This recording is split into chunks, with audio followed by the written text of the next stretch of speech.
What is going on, Los Angeles? And welcome to LAFB Live after dark tonight, like Pac 12 after dark, but after a Chargers game, another thriller on Sunday Night Football. Unfortunately, yet again, not in our favor. We're going to get all into it, but welcome in. Thanks everyone for tuning in. Leave your comments, suggestions, venting, whatever you want, and let's get to all of it. But of course, joining me, my co-host of the LA Football Show, Jamal Madni. What's up, brother? How we doing?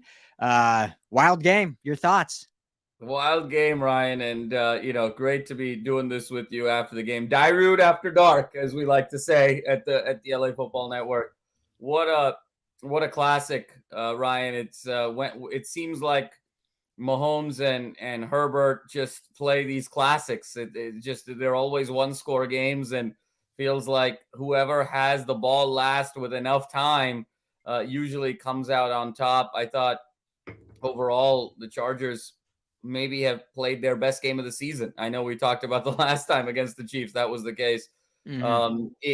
The thing that really strikes to me, Ryan, the one takeaway here is the offensive balance for the first time really all season. Exactly 30 throws and exactly 30 runs. And I thought Herbert was phenomenal, 23 for 30, and the running game really was quite methodical with Austin Eckler with his 19 carries, 95 yards, and not having a single run above 9 yards. It was just sort of this methodical 4, 5, 6 yards a pop type of running game, controlled the clock, played about as well as they could, getting Keenan Allen back and watching him make that spectacular catch at the end of the game where you thought for a second that could have been the game winner.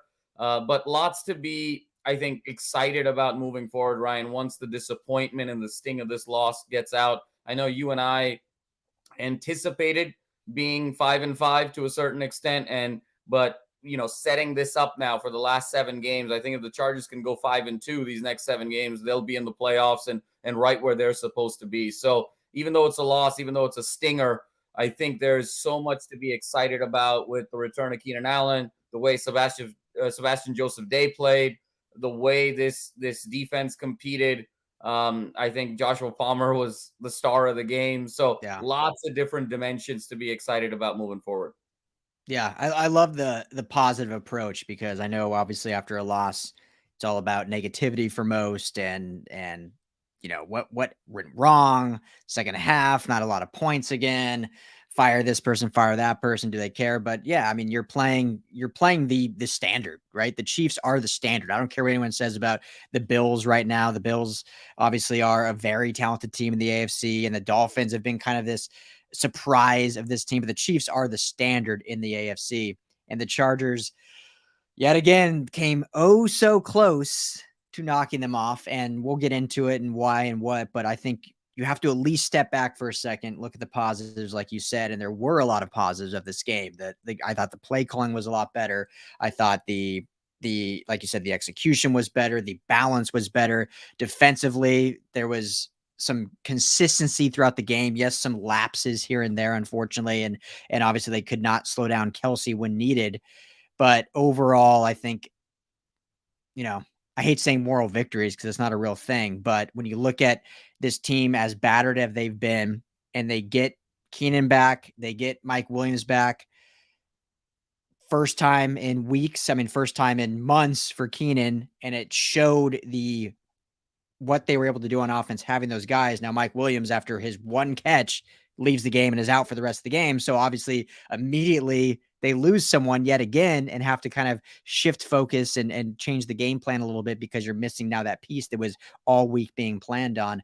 But we saw at least some positives from the offense. And before I get into my gripe with the refs in the end of the game and whatnot, let's talk about Josh Palmer, because Josh Palmer, I mean, I tweeted out, I'm like, is it Christmas season or is it Josh Palmer season? Because this dude is really coming to become a really good receiver, not just in this offense and this team, but I mean, he should be looked at in the NFL as like, this is a top tier potential talent that the Chargers have here.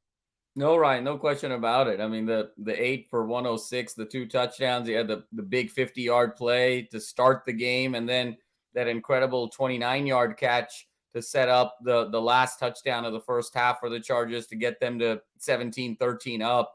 And when you think about when this team is full strength, where Joshua Palmer is your number 3 receiver moving forward, I mean, that's a scary proposition for folks. And I think what sometimes injuries creates opportunity, and we are seeing the blossoming of a young star here in Joshua Palmer moving forward. And especially as the Mike Williamses and the Keenan Allens start getting a little bit older and a little bit more susceptible to injury, having a wide receiver number 3 of this potential consistent caliber moving forward allows you to not miss a beat and be consistent, be that standard that the Chiefs are. You know, when you think about what the Chiefs were missing tonight in terms of 7 to 8 key players and still not being able to miss a beat, really, in terms of being able to put 30 on the road and get a win.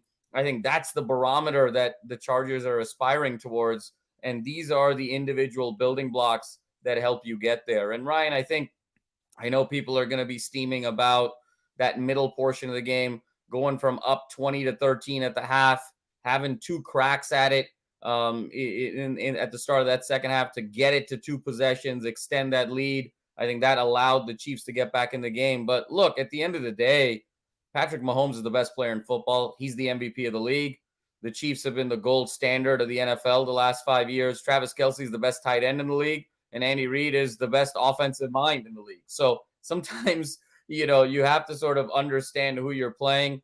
That last touchdown, it was best on best, Ryan. It was Kelce on Derwin James.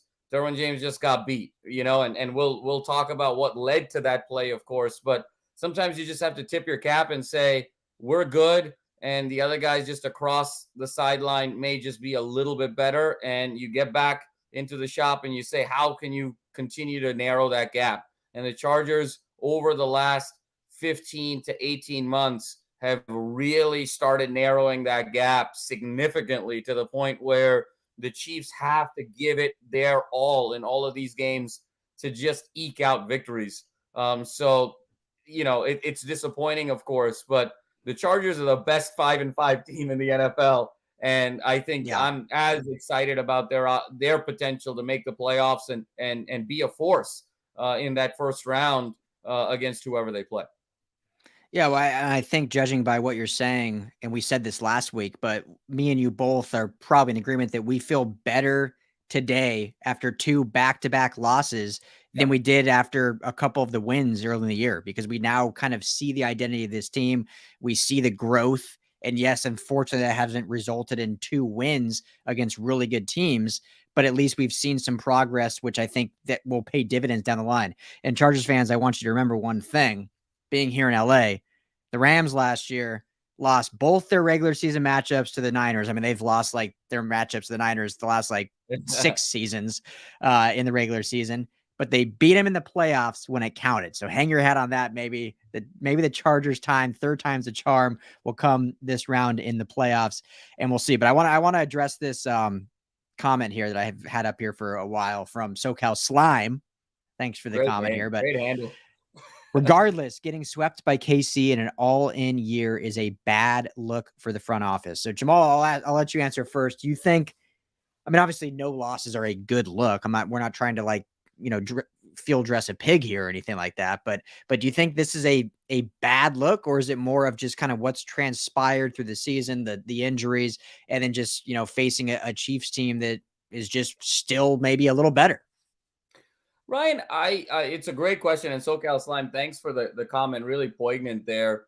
What I would say there, Ryan, is you have to define what all in means. And this is an all in year in air quotes because the Chargers did something out of character in the offseason and really made some big acquisitions.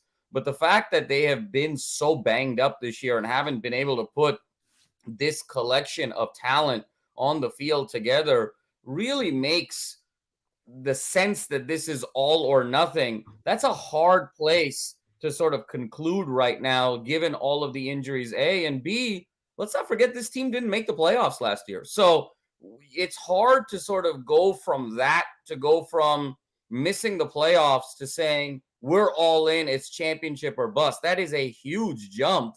And granted, the parity in the NFL in the modern era allows you to make pretty significant jumps year over year. But this isn't. I would argue for the Bills, it's an all or nothing year, having gotten their heart broken in the playoffs the last couple of years, and that window starting to really be in the prime here. But I think we're still early in Herbert's prime. I think we're early in terms of establishing the Chargers culture moving forward as a credible threat. So I never agreed with the narrative that this was an all-in year. I think this was the first step in indicating to the fan base and the media across the country that the Chargers are serious players and the Chargers want to be serious as legitimate AFC contenders for years to come. But to say this is all in where it's now or nothing, that's a Bills thing. That's kind of a Packers thing. That's kind of a Bucks thing in terms of where their quarterbacks are in terms of window and roster. I think we're still early in the Herbert era. Now, granted, Khalil Mack is older and so on and so forth, and some of the other talented individuals on this roster, but I never bought into this being an all-in year. No, I think that's a great point because, building your roster out, and all in, I think now has been taken out of context or out of proportion. Like every team should be all in every year, right? Like if you're not all in to win the Super Bowl, then what the hell are you even doing? Right. I think the connotation of the quote all in is like you've pushed all the chips in and do that. But when you look at what the Chargers did, it's like, okay, they traded a second and a sixth for Khalil Mack. They signed JC Jackson as a free agent to a big contract, but it was, he's a free agent. They didn't give anything up for him. Like it wasn't like you look at the Rams all in where they're Rams went all in last year. Yeah, that's the definition of all in, of saying we're going to mortgage the future. We're going to FTX this thing and, hope to win the Super Bowl. And the Rams did, and they won. But that's a very different all in than what the Chargers are very methodically building a contender moving forward. And I think the fans need to be aligned with the organization on what the expectations are, what the timeline is, and what is the pace of that timeline. Yeah, exactly. I mean, you're saying it perfectly. And the fact that even if you want to consider this all in, which we're saying you really don't, but if imagine the Rams last year, and I always compare to the Rams, but just because we cover both teams here in LA, so it's an easy comparison, but who went all in last year. And imagine all of a sudden if they went all in and then had no Cooper Kupp, no OBJ, no Von Miller, no Andrew Whitworth, because all their pieces were then lost. I mean, it's you can't say you're all in and then those guys get hurt and it's like, it's a bad look in the front office. So anyway, SoCal Slime, it's not like we're piling on you. We're just answering the all-in mantra kind of thing. Yeah. So, all right, here's another. Let's get into this one now. As a Chargers fan, I am sick of this garbage. Play great in the first half and then stuck in the second half. I don't think they're making it to the playoffs for the third year in a row for Movie Fan Z. And this is definitely a sentiment by, and it's a very good point. Like this Chargers team gets off to good offensive starts in the first half, or at least we've seen it now for 2 weeks in a row, and then kind of very slow down in the second half, no points really in the third quarter. That's been their bad quarter in general when it comes to point totals. Now you could look at the Chiefs who scored 3 points also in only the third quarter. Granted, they scored on the very first play of the fourth quarter to give 7. So you could maybe put that as 10, but yeah, your thoughts on this? Right. Movie Fan Z, thanks for the comment and really good question there. To me, I think if you zoom out, I think this is speaking, it's a great observation, but I think it's also speaking to just the general inconsistency of this team. Because let's rewind 2 weeks ago, and even in these games against the Falcons and the Browns and the Texans, the Texans was a little bit different, but Falcons and the Browns, all the narrative was around the slow starts the Chargers had, right, in the first quarter. There was a phase in the season here just a couple of weeks ago where they were outscored 41-3 in 3 consecutive first quarters. So now that has sort of shifted to the third quarter. But I think what it's showing is the Chargers have yet to put a full 60 minutes together this season. And that's why they're sitting at 5-5, is that lack of consistency, drive over drive, possession over possession. And a lot of that has to do with the personnel that you have on the field and Herbert's level of comfort with those individuals moving forward. And I hope that with Keenan Allen now back, stable. The emergence of Palmer, I thought it was early for Mike Williams to come back anyway. I know all week the talk was he was going to be back, Mm-hmm. but where that ankle looked a couple of weeks ago, Ryan, I think he's still a couple of weeks away. But as long as you can have some pillars here offensively, Eckler is now, they're starting to understand what they're getting out of Eckler. Eckler doesn't quite have the burst of last year and years past, and it may be kind of the end of Eckler's prime, truth be told, in terms of the shelf life for a running back. But they're starting to understand what their personnel is around Herbert and are playing towards that. So I think the key is going to be health moving forward week over week, because they've got to put 60 minutes together. And that's why it's so ironic that we're feeling better about this team in the 2 losses to the Chiefs and the losses to the Niners than we do with the wins, because it speaks to that inconsistency. So I'm really hoping now moving forward, these last 7 games, they can put a consistent product on the field. And then regardless of whether it's first quarter or third quarter or any quarter, they can be consistent. It is interesting, though, that they either start slow or they start out of halftime slow. And I don't know if that's something that Staley needs to look at more in terms of pregame routine, in terms of the sequence of preparation to get on the field. But how do you sort of optimize these guys' performance right when they get on the field? I think that's something a head coach really needs to look at. And I think that's something that Staley should probably be focusing on. And I'm sure he is in the weeks to come. Yeah. No, yeah, great point. And I think also when you look at the 2 or 3 week stretch of slow starts, and then obviously they must have put an emphasis on that and really looked at game script and preparation before that, and they corrected it. And all of a sudden the game starts were much better the last 2 weeks against really good teams. And so I'm not saying that then takes away from where the second half, but I think it's more so, in my opinion, what I've kind of stated a lot over the last kind of 10 days is, when the talent on the field just can't quite hold up then in the second half, because guess what? The other team is making adjustments as well. And even this week, getting Keenan Allen back, but then you have Mike Williams, but then Mike Williams is out after basically one play or one catch, then that your talent discrepancy drops down again. The defense is able to make adjustments. Now, obviously, there's stuff the Chargers can do better. I'm not saying they're perfect by any means, but I think that's more so why we're seeing these second half struggles or third quarter struggles, in a sense. And do I want to get to the last drive yet, or do we want to wait a second? Do we want to Go for it, whatever you want, right? Because do we want to get a few more questions? Okay, let's go to the let's go to the last drive first. So I try very, very hard to not be, homerish or blame refs, or because there's so many opportunities in games to win games. It's 60 minutes. You have all these opportunities and all that.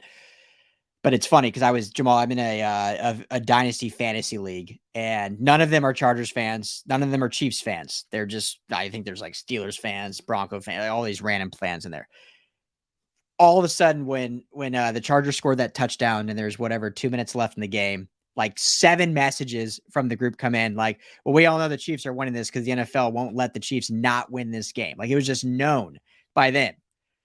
And here we go in this drive. And I more so want to get your opinion, and then hopefully we get some questions coming in here that we can get to it too. But lo and behold, very first play or second play, and they never showed the replay, which makes it tough because I know the Chiefs are trying to hurry up anyway, but looked like a pretty huge push off on that. And they get a large gain there. But then the bigger issue I have was on a great pass rush by the Chargers and a obvious intentional grounding. Like, there was no one within 15 to 20 yards of Mahomes who was not out of the pocket. He was directly in the pocket, just dropping back, threw it out of bounds to nobody.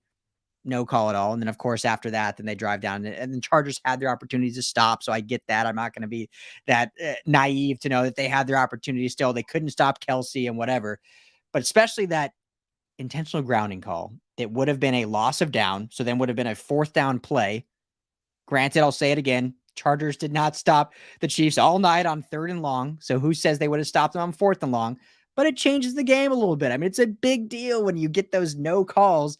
And then, of course, 2 plays later, they get a defensive hold they call on which was a hold. I'm not saying it wasn't, but it wasn't a egregious hold. I mean, it was a little grab, and then they let Kelsey go. And if you're going to call that and not call the others, I don't know. I was frustrated because it's like, everyone called it beforehand. Everyone knew before that drive started that no matter what, the Chiefs were going to score, whether the refs induced it or not. And here we are again with that happening. Am I out of my mind, or was there a little bit of a poor reffing in that last drive?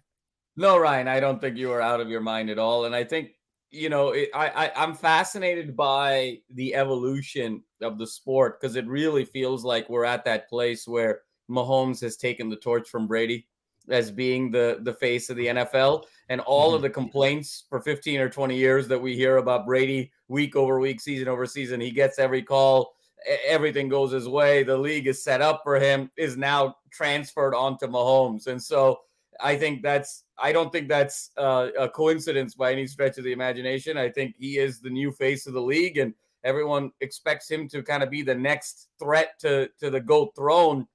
And it's his league, and everyone is playing catch up. And as a result of that, I think you get the superstar calls. And I couldn't agree with you more.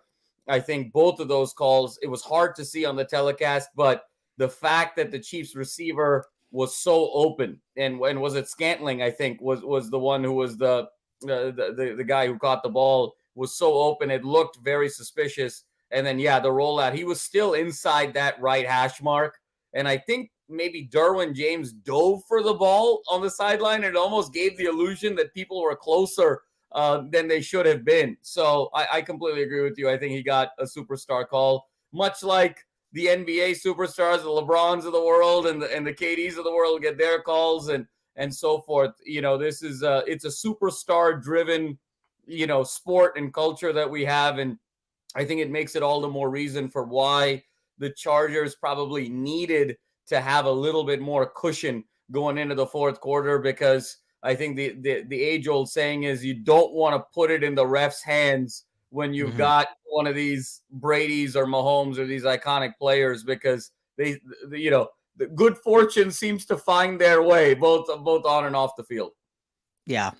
Yeah. And it's an unfortunate thing, and obviously, like I said, other opportunities to win and other opportunities to, if Keenan doesn't fumble on that, which obviously the Chiefs then fumbled right after that in the possession, they get the ball back, which is when the Chargers go down and score. But it's just in these close games, and the thing I'll note on that, we have a question here kind of about the Chargers last drive, or the Chargers second last drive, Jamal, I think we said this after last game, but we may have even said it last year.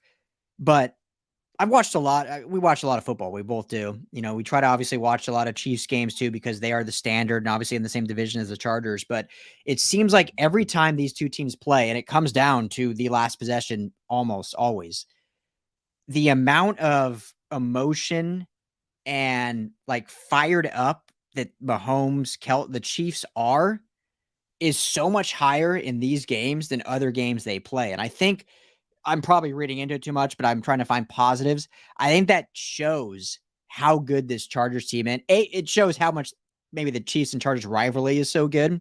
But I think it also shows that this Chargers team is so close, and the Chiefs recognize that.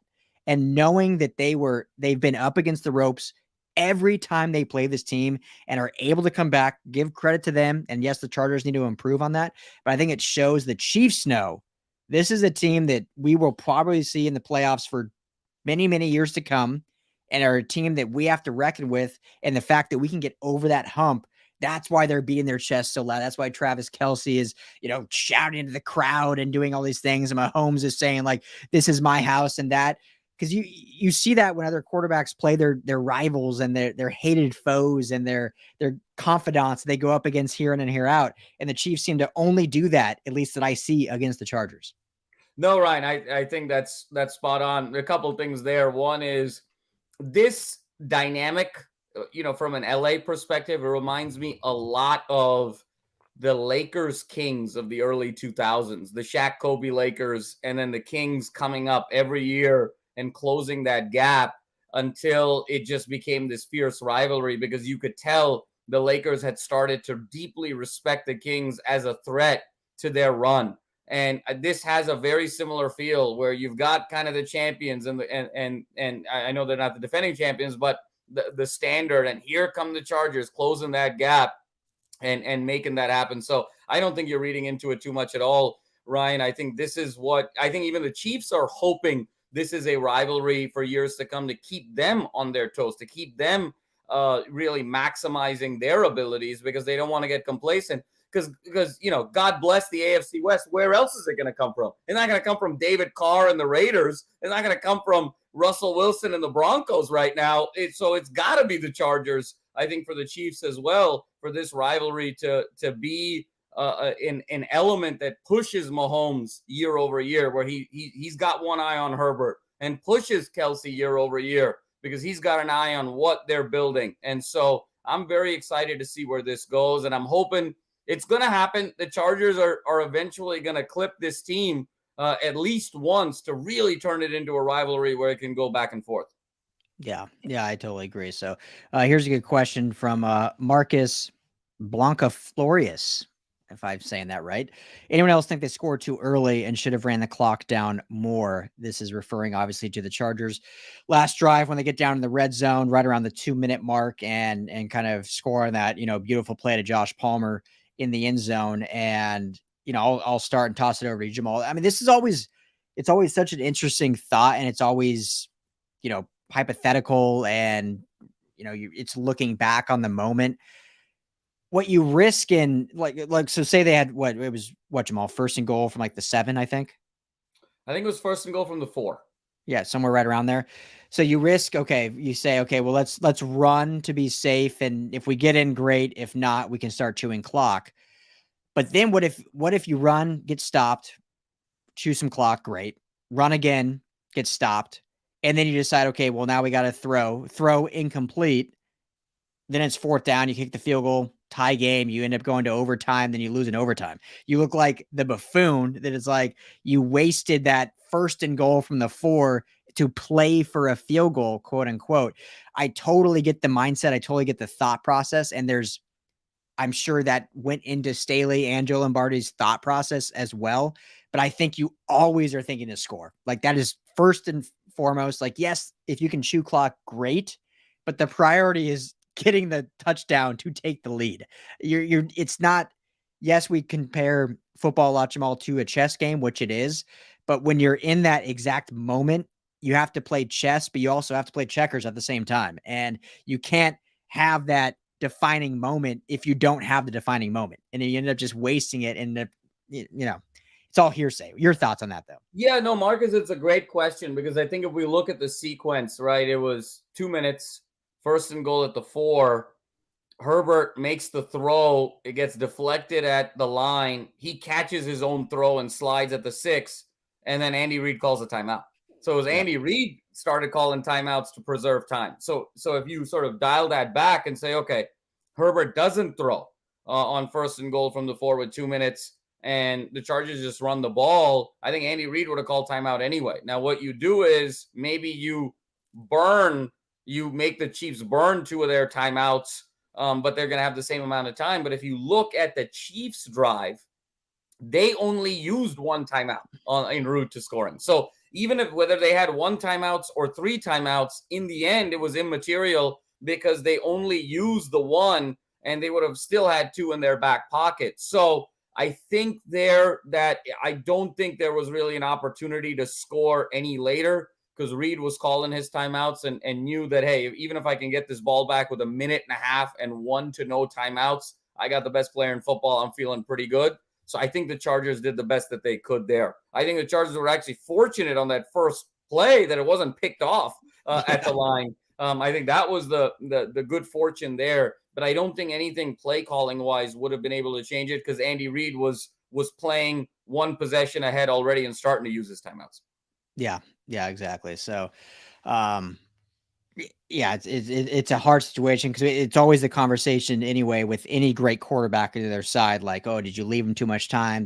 Which obviously you think about that, but it's like you first have to think about scoring. Like that has to be the first thought is let's get in the end zone first. We can't just think about what they're going to do with the ball. Otherwise, you may not score and then you're in a worse situation. Thing, right, Ryan? Look, a field goal is like, it's death at that point. You're going to give Mahomes 90 seconds tied and all he's got to do is go down 30, 35 yards. That's, you might as well start packing up the sidelines and, getting ready for the post game in that situation by scoring. Remember, it was up 4 instead of up 3. The Chiefs needed to go all the way in. A field goal would have done nothing. They needed to drive all the way through. So you're hoping your defense would have come up with something in terms of a sack, in terms of an intentional grounding call, in terms of something to sort of at least prevent the touchdown from happening, tightening up in the red zone when there was less space. So, I think it was the right move there. I don't know if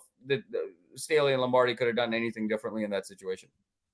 Yeah, exactly. Another good comment here from T1000 Whisper. We should have scored a TD on the 2-yard line in the second quarter, and we should be talking about a win. I actually clicked on the wrong comment here. This is the one from the same person, but we scored at the end of the game. We did what we should have done. Let's not criticize Lombardi for getting a score.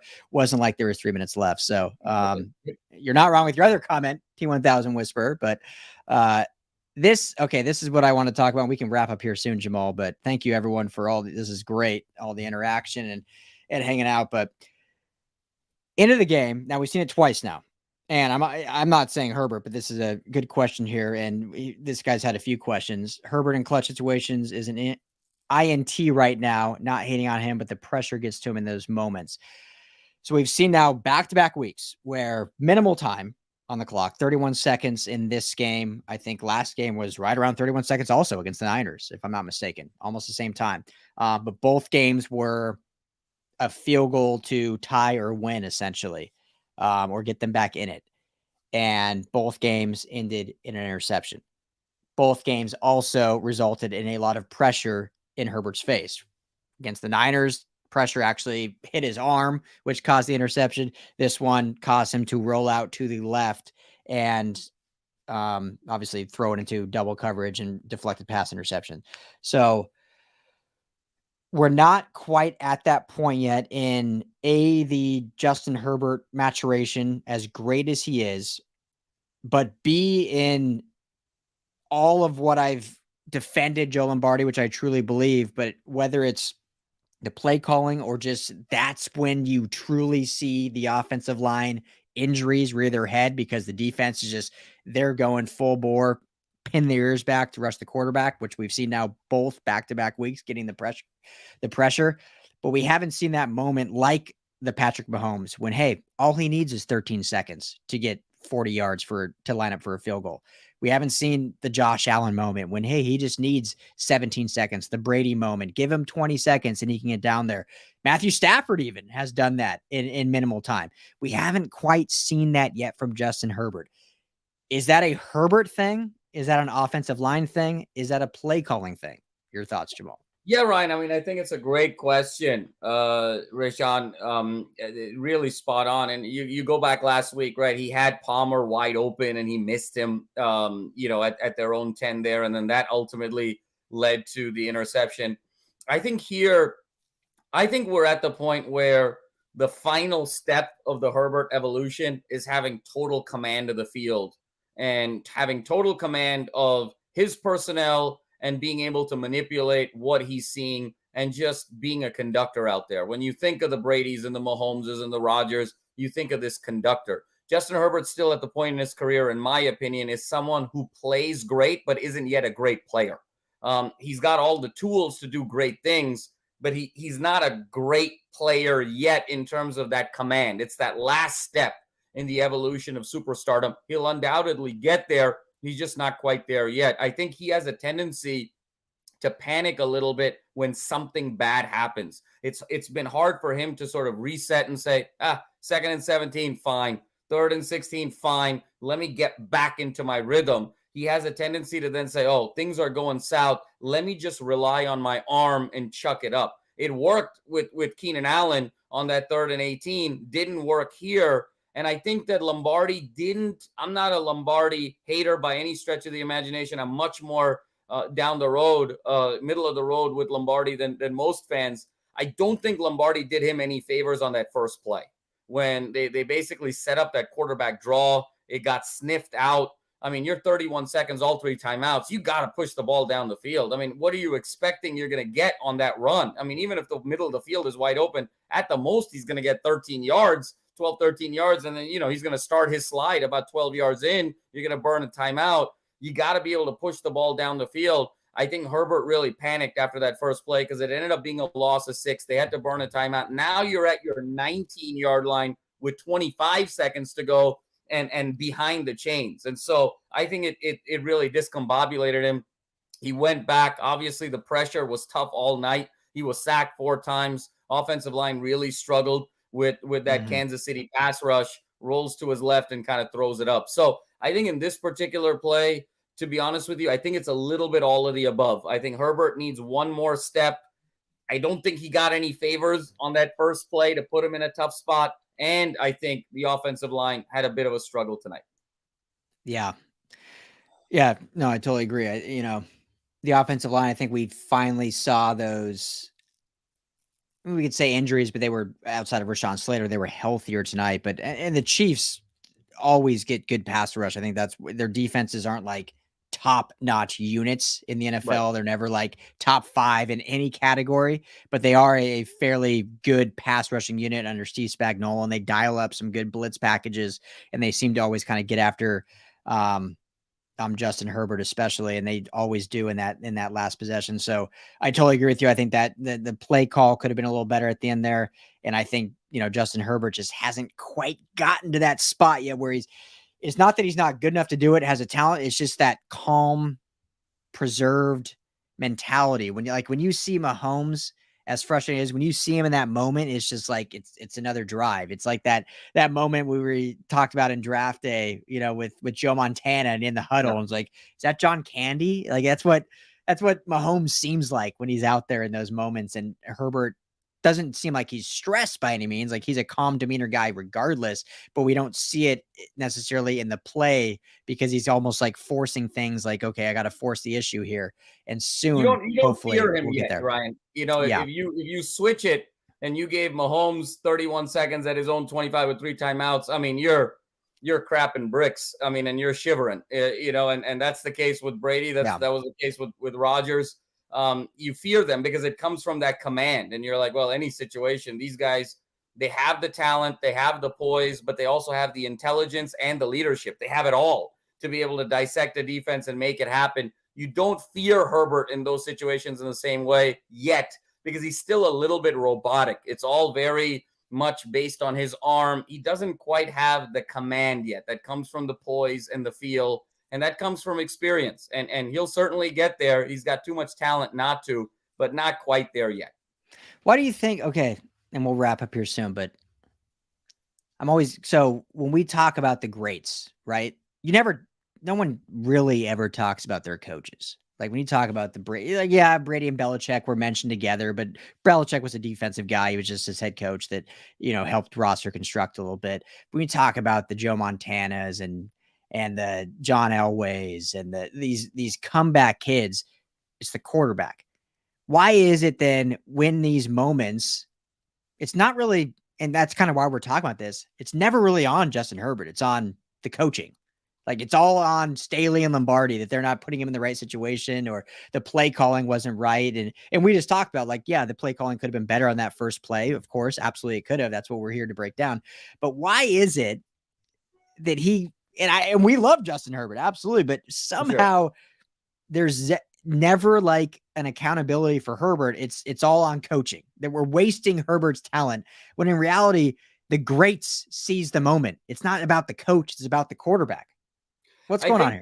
I think, Ryan, a lot of it has to do with the culture of the Chargers and the culture of the fan base and the culture of the franchise. I think we're still very much in the honeymoon period with Herbert. And I think the word that comes to mind is I think most Chargers fans are grateful that they have a player as talented as Justin Herbert quarterbacking their team, hopefully for the next 10 years. It's very similar to what I saw. You remember early LeBron in Cleveland, where you could never criticize LeBron. All the criticism kind of started at the tail end of his first tenure in Cleveland. And then, of course, he was hated in Miami and all of that, and then recovered, of course. But that first 3-4 years, it was such a honeymoon period because Cleveland was starving for a superstar, and he was going to be the savior. And it was the relationship between franchise and superstar that I think created those expectations. And I think that's where we are here. This is still only year 3 with Herbert. He's still on his rookie contract. He's playing for a franchise that has never won a Super Bowl, hungry for success. And so I think the fan base is still just so grateful to have a quarterback that is a legitimate top 5 at his position in the league, that it's very hard to criticize, because you're afraid that you don't want to hurt his feelings. You don't want to criticize him because you don't want him to leave. So I think that's really has a lot to do with the dynamic. And I think once he signs long-term with the Chargers, and once he's got another year or 2 here of experience between this year and next year, then I think the scrutiny will get a little bit more honed in, and I think the expectations will get higher. But I think there's sort of an acknowledgement that he's still a budding star. He's not quite at that true A level. He's sort of an A- guy right now, not quite at that A level. And I think dynamic between quarterback and franchise, I think, has a lot to do with it. Yeah.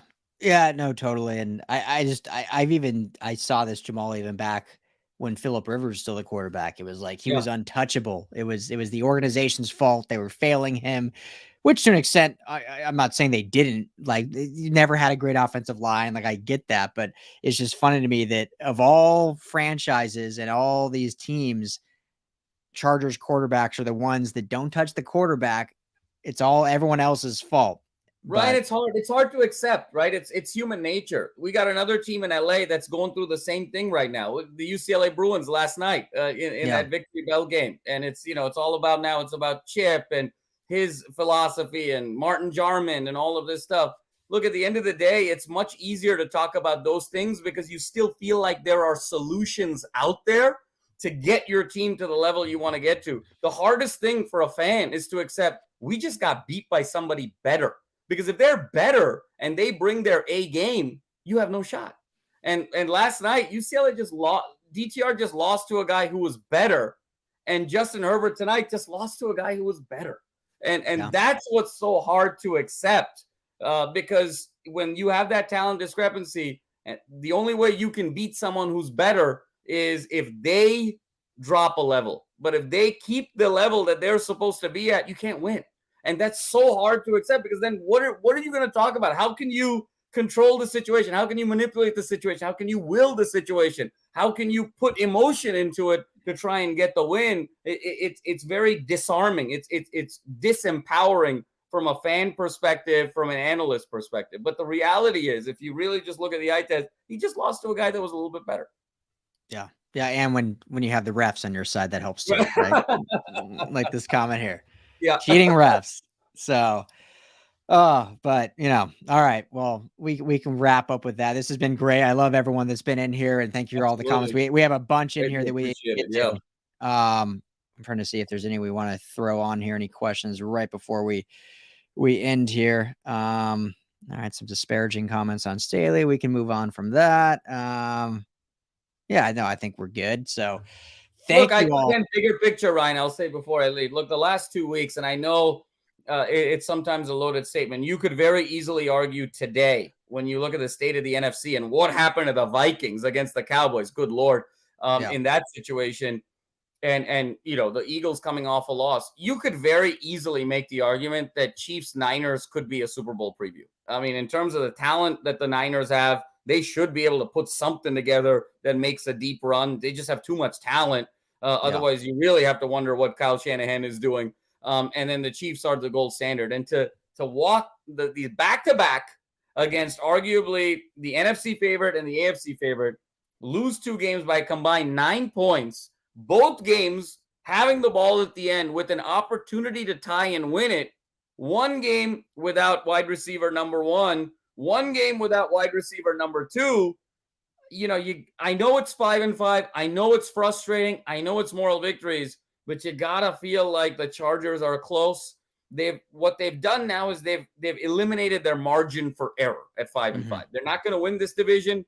They're going to be a wild card.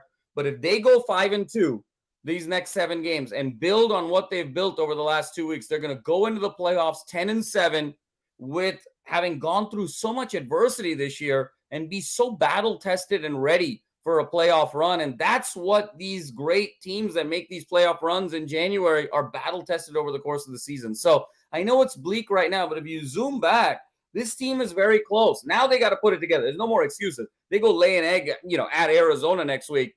Bring out the pitchforks. But I think you need to understand where you are right now. I think this team is primed for a 5-2 stretch here, getting into the playoffs and making a lot of noise. They're really close. Yeah, no, I mean, they honestly remind me of like the Bengals of last year. The Yep. Bengals were a 500 team last year at this time. Yep. They made the Super Bowl. Yep. And the Chargers beat the Bengals by 20 plus points last year in Cincinnati. So you got to look at the big picture and kind of what these two games do. And we're obviously both being glass half full here. I understand why there's people upset, and as you should be as a fan. There's no reason not to be upset. But I think when you look at these two teams they played, the two style of games they played two offenses that are so different. Right. So different. The Niners and the Chiefs are completely different offenses when you look at not only the play callers, but also the quarterbacks, also the running backs, also the receivers. The tight ends are the only similarities at all when you look at George Kittle and Travis Kelce. And they played two completely different defenses or offenses. They were able to stay within the game. Obviously, they gave up 30 against the Chiefs, which is tough to overcome, but they were at least within the game the entire time. And the offense kind of had their ebbs and flows and stepped up, and hopefully we'll see them make that next step where if crunch time comes to crunch time, that Super Bowl moment, like we saw with Stafford with the Rams and Cooper Kupp, where you got to have it, that game driving. Hopefully we'll see that step for Justin Herbert, but he's got 8 weeks to prove it. And they just got to win 5, like you said, go 5-2. And this team is in the playoffs and they can make some noise there. So on to next week. I'm going to say a lot to be excited about, which is weird to say after a loss because we did a live show at the Rams game earlier. There's not a lot to be excited about. So Chargers fan, at least you have some things to be excited about and everything is still kind of in front of you. We talked a lot, Jamal, with the Bruins going into that USC game after a loss to Arizona, horrible loss, but everything was still kind of in front of them. Right. And obviously it didn't work out for them, but that's where the Chargers are now. Like another tough, struggling loss. But everything is still in front of them. They can still seize the moment and still take advantage. Brandon said, I still think is a very good coach. I still think Joe Lombardi is a capable offensive coordinator. Remember, Andy Reid, as considered like the gold standard in offensive coaching now, was fired from the Eagles, came to the Chiefs, and he was so heavily criticized for his first 4 or 5 years about game management issues, about offensive play calling, about all these things. Then he gets Patrick Mahomes. Things kind of open up for him. He's able to open the playbook a little bit. He's also coached for, 15 plus years as a head coach. Brandon Staley's coached 20 games? 20 games. 25 games. Yeah.